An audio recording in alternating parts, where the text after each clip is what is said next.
po namin ang mga legal issues. Sabi po namin, illegal ang ginawa nila kay Presidente Duterte. Yung warrant of arrest hindi po valid para sa amin. Walang jurisdiction ang International Criminal Court. Madalit sabi, yung pong sitwasyon ni Presidente Duterte at sitwasyon ni Bato ay parehong-pareho.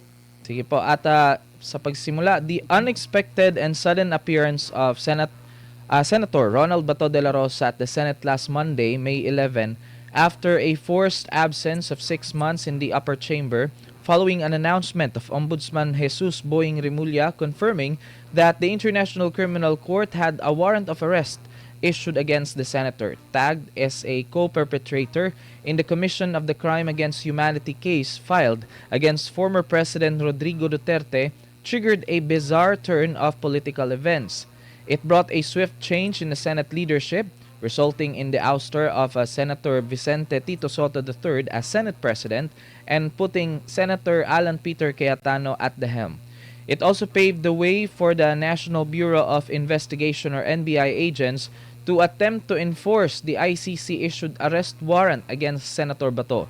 Apparently, the NBI received intelligence information on the formers going to the Senate that Monday to attend the Senate session.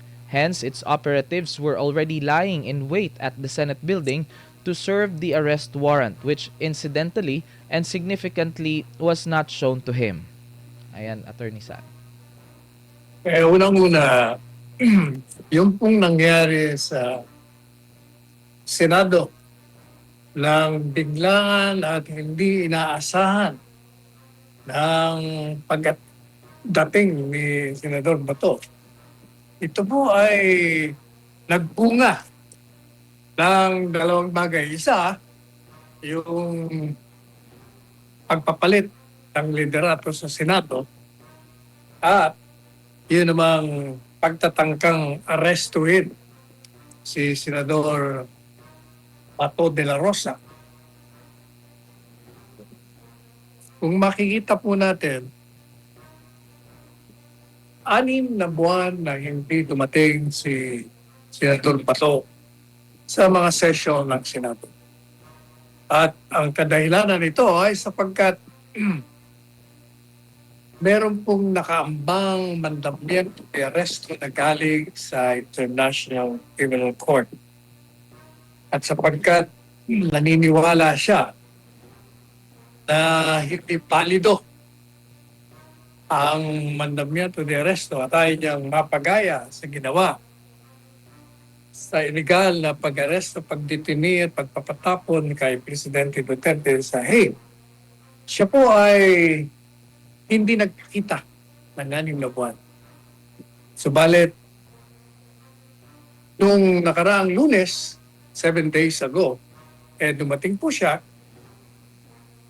at nagkaroon ng pagbabalasa sa Senado na nagresulta ng pagkatanggal ng Senador Vicente Soto III bilang presidente ng Senado at ang pagpalit naman sa kanya ng Senador Alan Peter Cayetano. At yan po ay dahil sa 13 senador ang bumoto kay Senador Cayetano at ang pang-13 boto ay ang kay Senador Bato. Kaya nagkaroon ng majority. Yung dating minority ay naging majority sapagkat sumali sa kanila, kung di na nagkakamali ay 4 ng mga senador. Yes. Ituloy mo yung Attorney. Ang susunod po na paragraph, after a brief scuffle with 2 female NBI agents, Senator Bato was able to wiggle himself free and run toward the session hall with the NBI agents in hot pursuit. He was able to enter the session hall where he joined his colleagues and condemned the assault on his person and the attempt by the NBI agents to prevent him from attending the Senate session.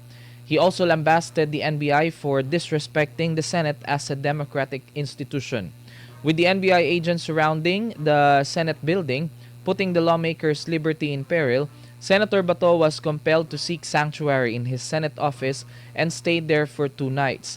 The Senate, by way of giving succor to one of its members, resolved to give him protective custody. And on Wednesday, May 13, at about past 7 p.m., while Senator Bato was holed up inside the Senate building, an exchange of gunshots between the Senate security forces and the NBI agents occurred, putting the people inside the Senate building in a chaotic situation. Yan po, Attorney Sal. Ang nangyari po, pagdating niya, sangayon kay Senador Bato at sa mga testigong nakakita sa pangyayari, pagdating niya dyan sa building, may nakaabang na pala sa kanyang mga NBI agents. Apparently, may na-receive silang impormasyon na darating si Senador Bato, kaya nakaabang na sila. At sa ngayon kay Senador Bato, nang makausap natin siya nung Martes ng gabi, niyakap daw siya ng dalawang babaeng NBI agents. Sabi ko, swerte mo, dalawang babae pa yung makap sa'yo, nilunoko ko pa siya. Tapos alam nga akong ginawa mo, syempre, nagpumiglas ako. Unang-una sabi niya, hindi ko alam bakit ako inaaresto. Wala naman silang warrant of arrest na pinapakita sa akin. Kaya sabi niya, nagpumiglas ako at nung ako'y nakapiglas, umalis ako at tumakbo ko papunta sa session hall. Hinahabol naman ako. Nasugatan nga ako, sabi niya, yung kanyang mga daliri. And nung nasa loob na po siya ng Senado, syempre, siya po ay kinento niya ngayon sa mga kasama niya at kinundina niya itong mga NBI agents sa tangkang pagpigil sa kanya. Na isang krimen ang pagpigil sa isang mambabatas na dumalo sa isang sesyon sa Senado. At kinundina niya ang ginawa ng NBI sapagkat ito sangayon sa kanya ay isang pagsalakay sa isang democratic institusyon. Hindi iginalang ang institusyon ng Senado. Kaya siya galit na galit. Mm-hmm. At pagkatapos po niyan, nagkaroon ng gulo. Yun, basahin ko na. Basahin ko na yung sumunod mo pa. Okay po, Attorney. In the early morning of Thursday, May 14, thinking that his continued presence in the legislative building would endanger the lives of his colleagues and the employees, as well as other individuals, in the event that the NBI operatives would force their way to arrest him, Senator Bato left the Senate premises, his present whereabouts unknown.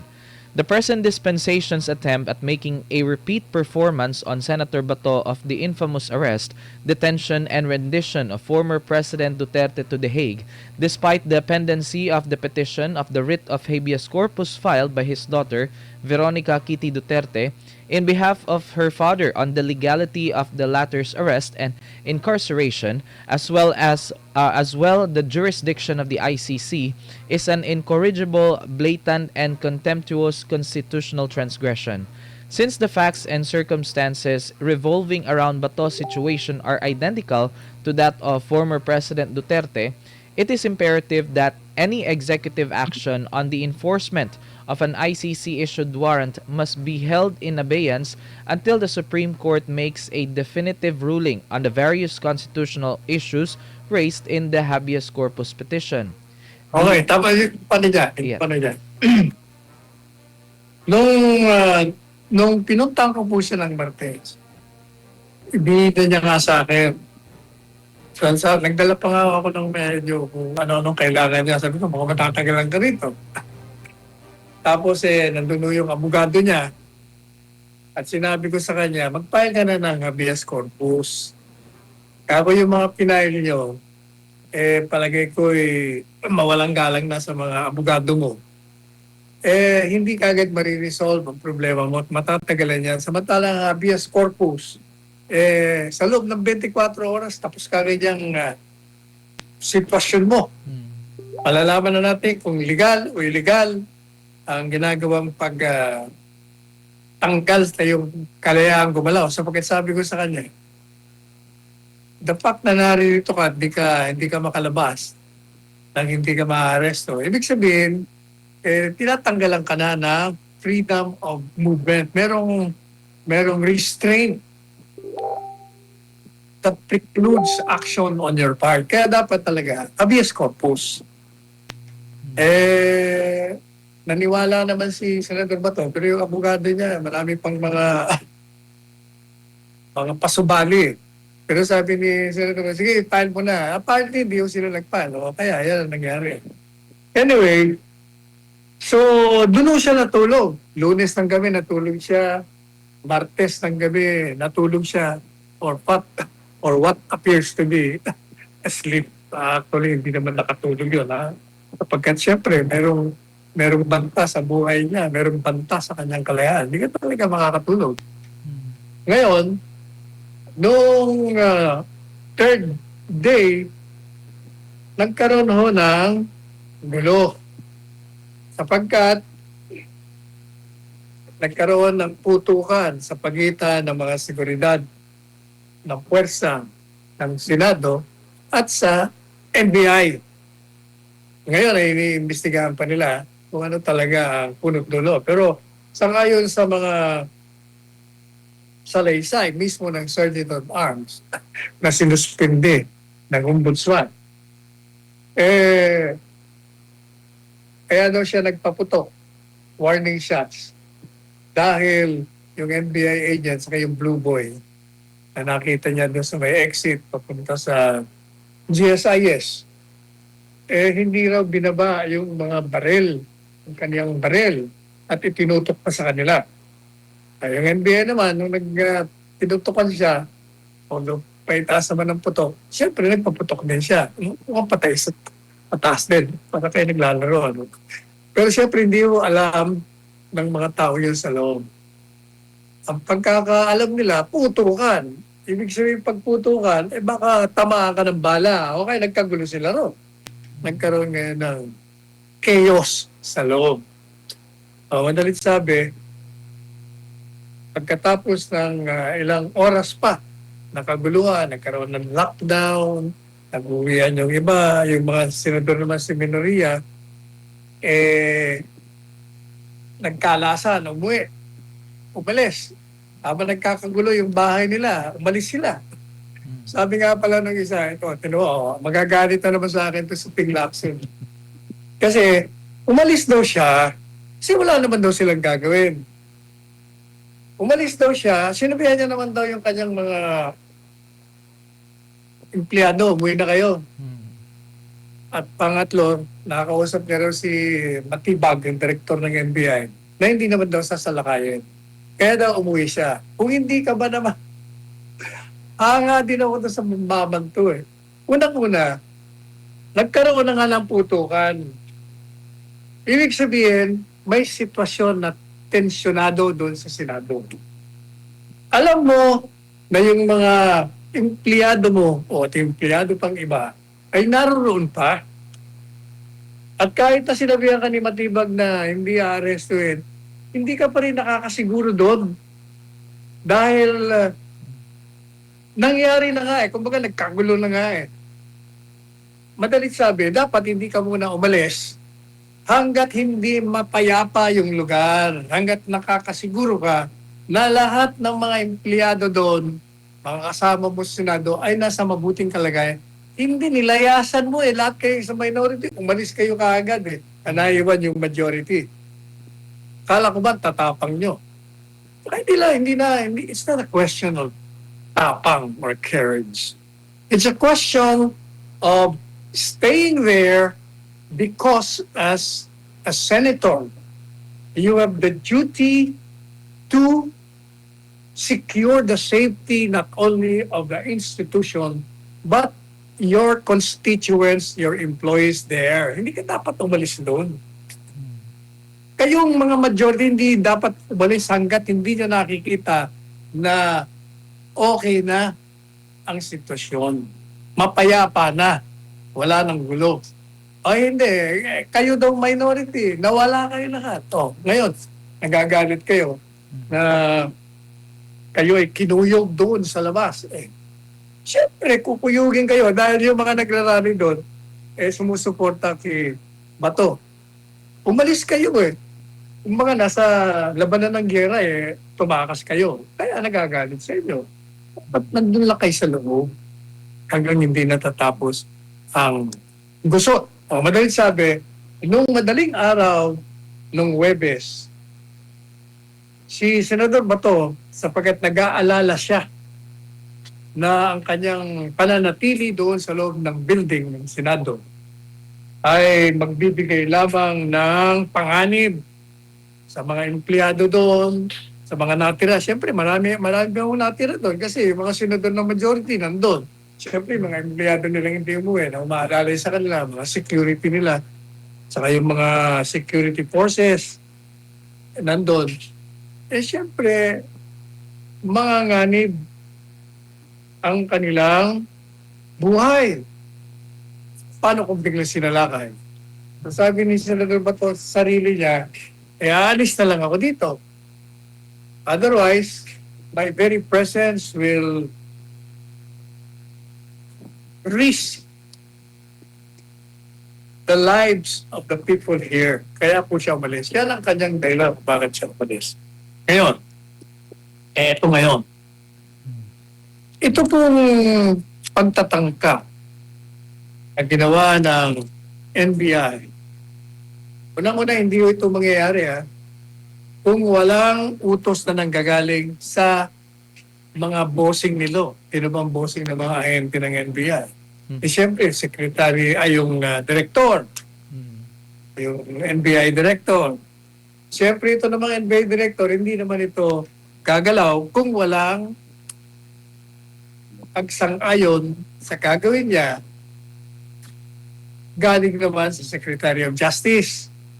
Sapagkat yung NBI nasa ilalim ng Secretary of Justice. At yung Secretary of Justice naman, hindi rin ito mag-a-aproba sa pag-aresto o pagsalakay, pagtawagin niya doon, kung wala itong pagsasang-ayon galing sa presidente ng bansa. Sapagkat masela itong issue ito. Hindi basta itong gagalaw nang walang approval o instruction ang pinakamataas na leader ng bansa. O kaya nagkaroon ng kagusutan na ganyan. Of course, itinatanggi. Pero sentido común will tell you na hindi mangyayari yan kung walang approval ang mga nasa taas. O kaya, nagkaroon ng kagusutan. Ano po ba ang konsekwensya ng pagsalakay o pagtatangkang pag-aresto kay Bato?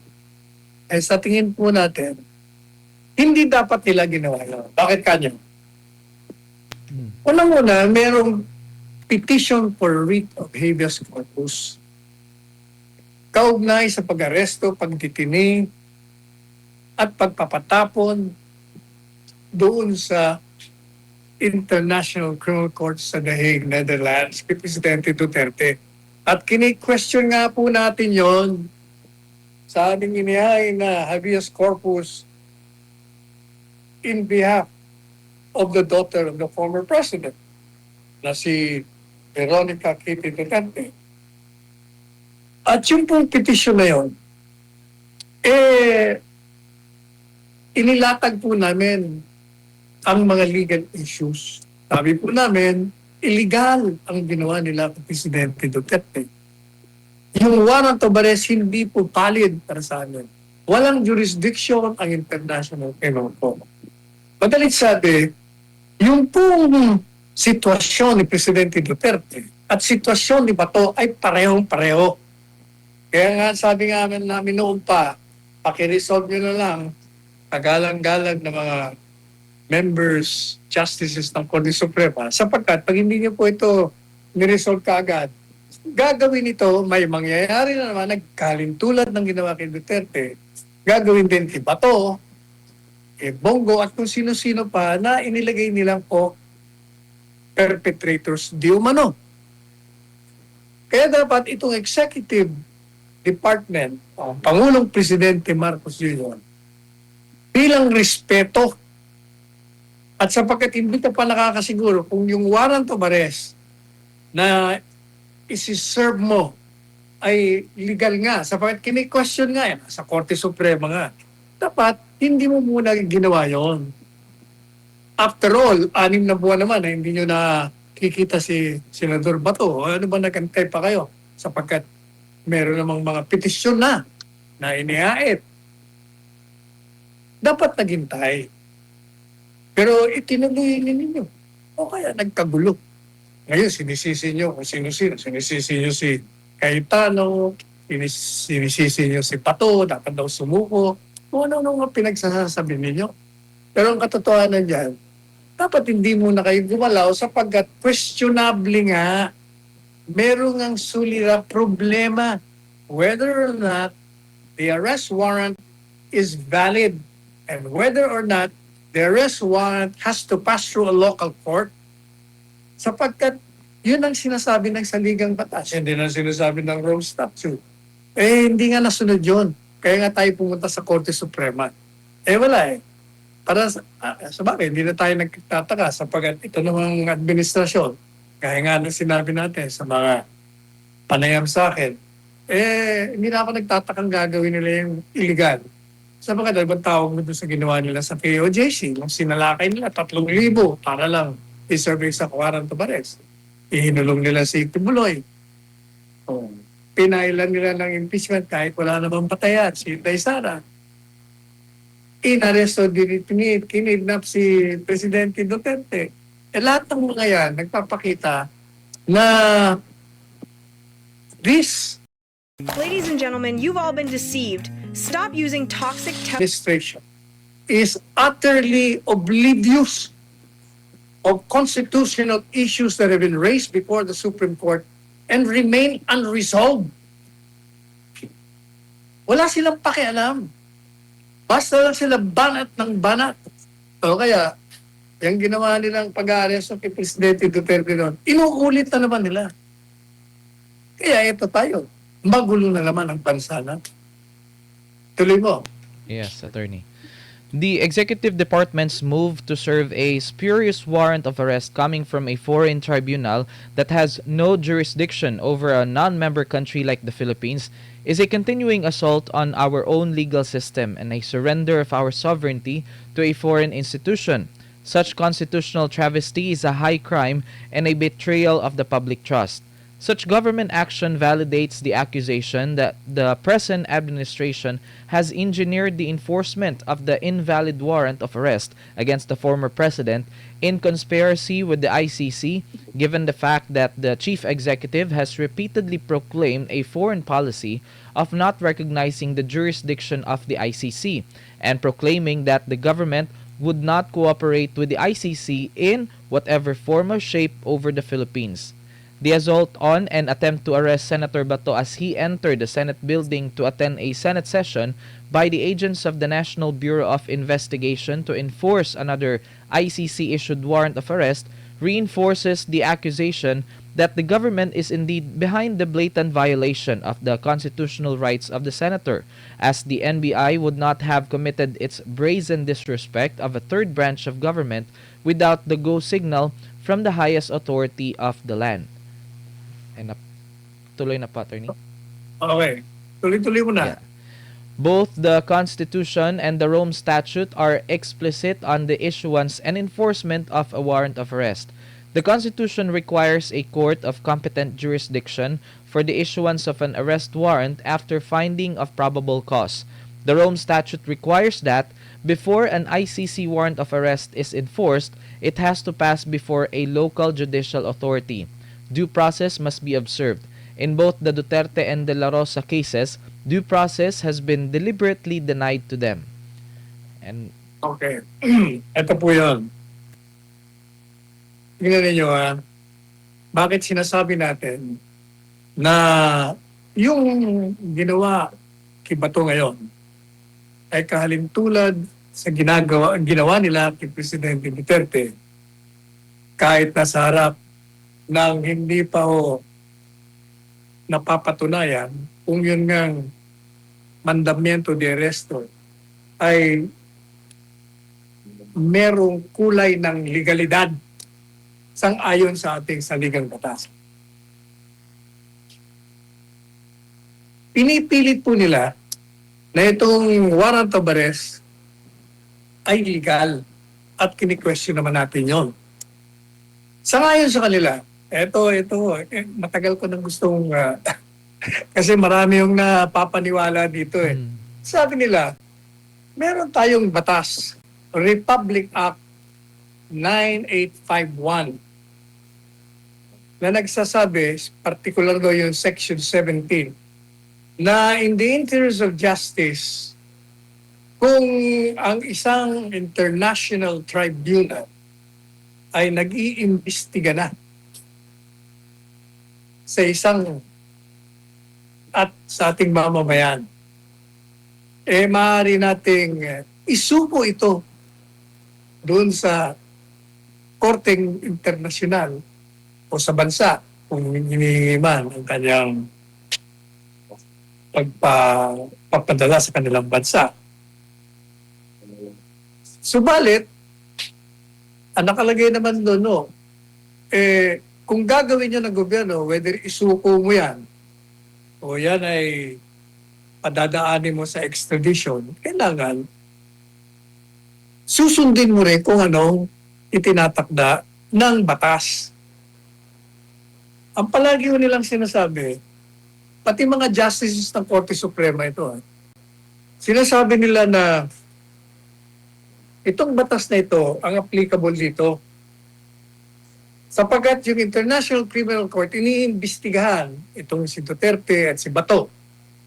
Sabi ng Republic Act 9851, pwede mong isuko. So kaya nila isinusuko. Naman tingnan nyo nakakalimutan, mawalang galang na sa mga nagtataguyod ng ganitong teorya.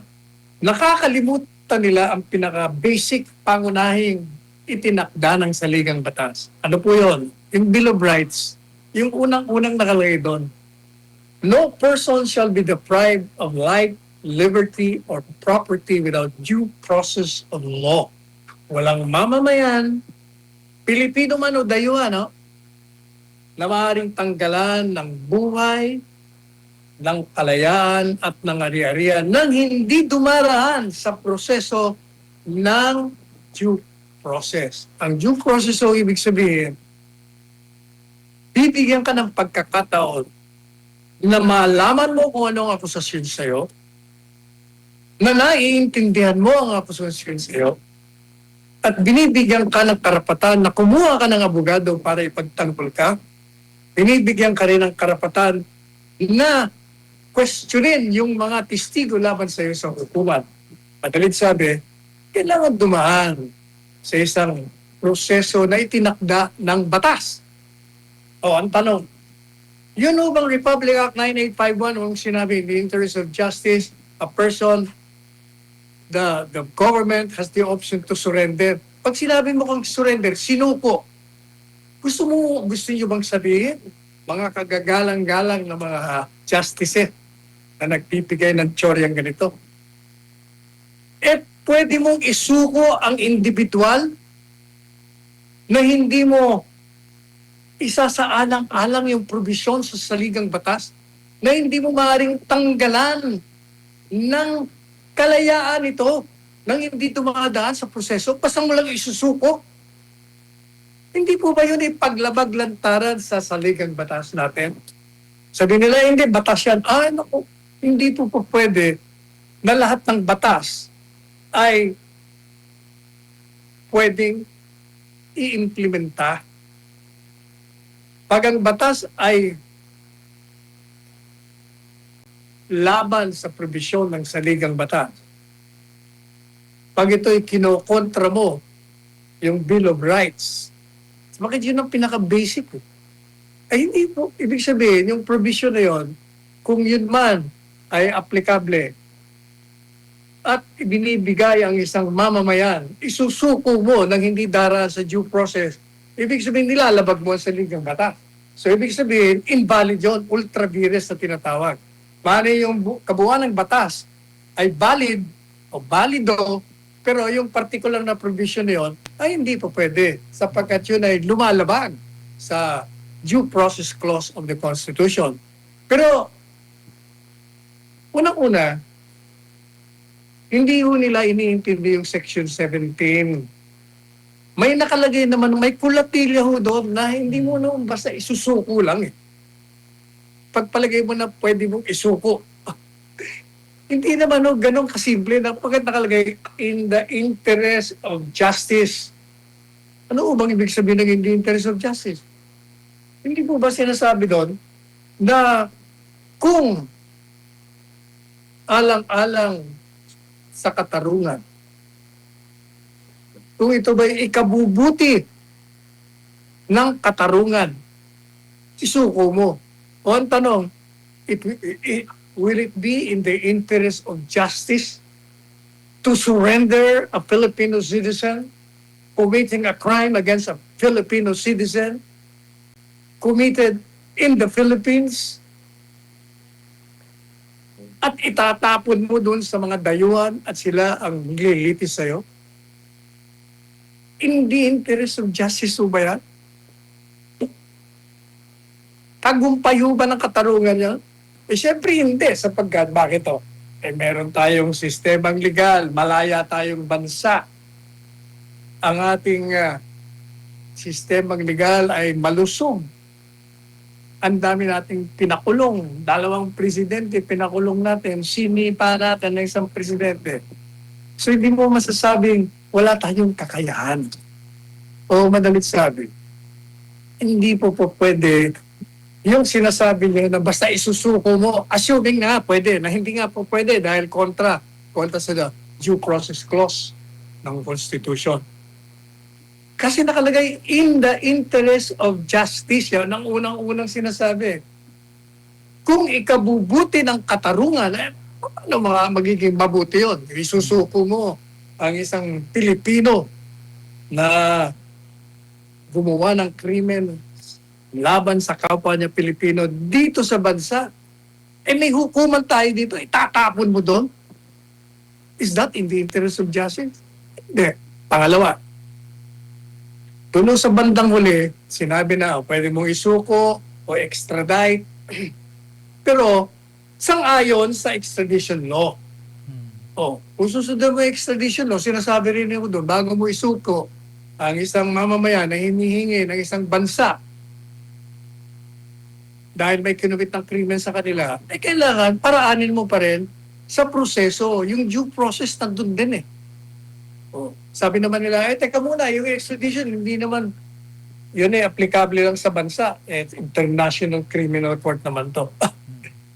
Sige, pagpalagay na natin na hindi applicable yung in accordance with the extradition law. Paano yung surrender? Sige nga, isusuko mo ng ganun-ganun lang, nang hindi dumadaan ng due process. That is a blatant violation of the Bill of Rights. No person shall be deprived of life, liberty, or property without due process of law. You cannot just surrender any person nang hindi mo bibigyan ng pagkakataon na ipagtanggol ang kanyang sarili. Kaya nga due process eh. Hindi po ba? Paulit-ulit nilang sinasabi yan na kailangan, kaya next column natin, yun ang i-discuss natin extensively. Kaya yun po nangyari. Kasi sinasabi ko, yung ginagawa ninyo ay pinatutuhanan lamang na kayo sa administrasyon ang nakipagsabwatan sa International Criminal Court upang arestuhin, ikulong, litisin si Presidente Duterte sa isang krimen na naganap dito sa ating bansa laban sa kapwa niya Pilipino. Hindi umano. Sapagat hindi naman ang mangyayari ang pag-aaresto. Bakit kanyo? Tingnan nyo ha. Tingnan nyo ang obvious na paglabag. Natatandaan nyo, paulit-ulit na sinabi ni Presidente Marcos Jr., ICC has no jurisdiction in this country. Walang jurisdiction. Sabi niya, Sapagkat kumalas na tayo dyan. Pangalawa, sabi niya, hindi tayo magko-cooperate in whatever form or shape, kahit anong forma, anong uri ng kooperasyon, hindi natin gagawin. Bakit pinaresto mo? Bakit ka pumayag? Ang sagot niya, kasi obligado tayo sa Interpol. O kaloko, kabalbalan mo yung Interpol. Kasi yung Interpol, coordinating agency lang yun. Ang trabaho lang nun, makiusap sa mga gobyerno, sa bansa, na tulungan silang mag-aresto o arestuin ng isang tao na hinihingi ng ibang bansa. Tako niyo ba yan? Nakikiusap lamang. Pag sinabi mong makikiusap, pwede mong tanggihan kasi request lang nga eh. So paano mo sasabihin na obligado tayo? Hindi obligado. Talagang sinadya ninyo, ginagamit nyo yan. Taliwas yan sa yung mga pahaya na walang jurisdiction. Talaga naman walang jurisdiction, di ba? Paulit-ulit ko na yung binanggit yan. Unang-una, yung Rome Statute, hindi po nailathala yan sa Official Gazette. At sabi ng Supreme Court sa Tubera case, ang isang batas na hindi nalathala sa Official Gazette ay walang buhay. No force and effect. Hindi pwedeng ipatupad sapagkat yung pagpapalathala kasama ho yan doon sa tinatawag na due process. Kailangan malaman ng mga ikukulong mo. Dahil may pagkakulong mo ito, pag nilabag mo ang Rome Statute, alam mo kung anong labag sa batas. Kung hindi na ilatala, hindi mo malalaman. Kaya sabi ng Supreme Court, wala yan. Ganun nga ako nangyari sa Rome Statute. Pangalawa, pagpalagay na tayo yung miyembro, naging miyembro, kumalas na nga tayo eh. So, kahit anong tingin nyo, talagang walang jurisdiction. Okay, sabi natin, yung ginagawa nyo ngayon, nagpapatunay lamang sa akusasyon sa inyo na kayo ang nasa likod ng paglabag sa mga karapatan ni Presidente Duterte at ngayon ay ni Senador Bato. Sapagkat masyadong maliwanag na yung isyong legalidad ay pinag-uusapan pa sa Korte Suprema. Dapat bilang respeto paggalan nyo sa Korte Suprema, hindi muna kayo gumalaw. Kaya nagkakagulo. Yan ang totoo niya. Ituloy mo na. Ano yung concluding paragraph na to? Yes, attorney, sa pinaka-last, Supreme Court must step in. These constitutional travesties must end. The Supreme Court, as the last bulwark of democracy, should step in and stop these outrageous atrocities that imperil democratic institutions and processes. The continued constitutional transgressions by those mandated by the sovereign people to preserve and defend the Constitution threaten to ignite another political upheaval, destructive of our nation and society. Ayan po. Okay po sa ganyang kalakaran, sabi po natin sa column natin sa The Manila Times ngayong araw na ito, kailangan ang Korte Suprema ay makialam na. Kailangan po i-resolve na yung mga isyong legal na inihain sa kanila sapagkat ang pamahalaan ito ay hindi sinusunod ang mga prosedymentong nakatakda sa batas dahil ang paniniwala nila legal. Pinipilit nila legal. At pinipilit naman ng mga nag-ahin sa Korte Suprema na illegal. Kaya kailangan talaga ang Korte Suprema magbigay na ng deklarasyon. Ano ba talaga? Sapagkat ang katahimikan, the silence on these issues by the highest tribunal of the land is giving impetus. Lumalakas ang loob nito. Administrasyon. Ang mga opisyales na inihalal ng bayan upang ipatupad ang batas, upang bigyan ng proteksyon ang sambayanan, sila ang lumalaban. Hindi po pwede yan, kailangan matapos na ito. At ang Korte Suprema lang ang maaari pong magbigay ng remedyo dito. Bakit naman kasi itong mga abogado, sabi ko na, habeas corpus. Ngayon, nag-aantay pa tayo. Pero nyo, bibigyan pa ng 3 araw na sumagot, 3 araw na sagot, kontrasagot mo. Matagal pa eh. Samantala kung habeas corpus ang inihain ng abogado ni Senador De La Rosa, sana by this time tapos na yan. Na-resolve na yan. Kasi yung mga issue na ni-raise natin, pareho din ang issue na ni-raise natin kay Presidente Duterte. 1 taon at 3 buwan na yun.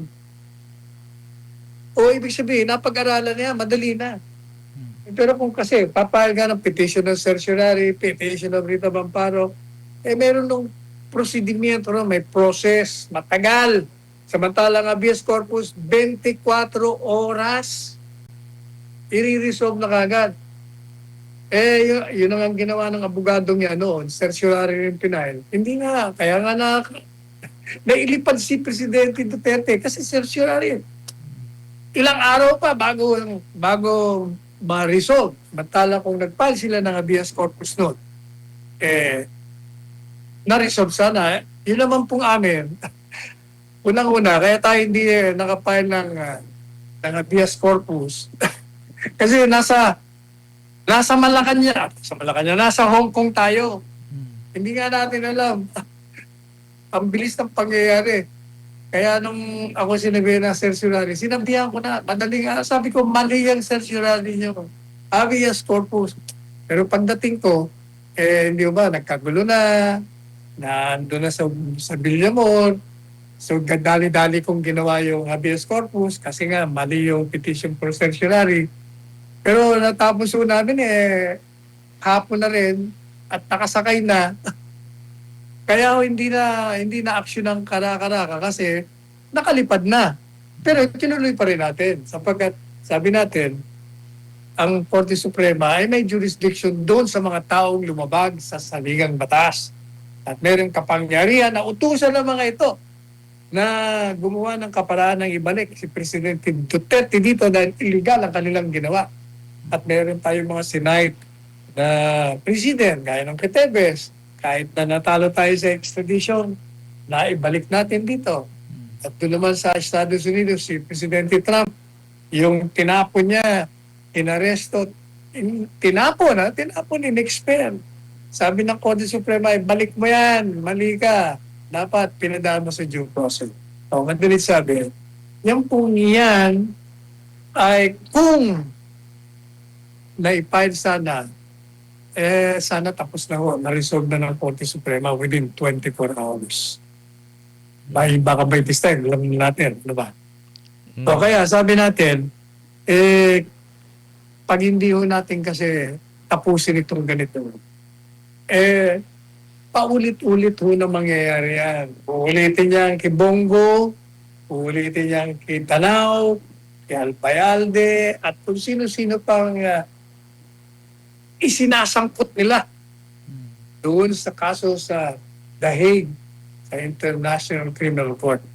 At alam po ninyo, pag yan ay hindi na-resolve, nagagalit ang tao na, nagkakagulo tayo ayaw natin magkaroon na naman tayo ng isang political upheaval na mapapago na naman ang gobyerno nang hindi pa natatapos at termino nito. Kagaya na nangyari sa EDSA Revolution, nangyari doon sa panahon ni ERA, hindi na ba tayo nagsawa na paulit-ulit nating ginagawa ang pagkakamaling ito? Ito ay nakakasira sa ating lahi, nakakasira sa ating lipunan. Lahat ng mga magagandang ginawa natin, nasisira na naman, ulit na naman, balik na naman tayo, bokya na naman, zero na naman tayo. Wala na tayo, hindi na tayo natuto sa aral ng kasaysayan.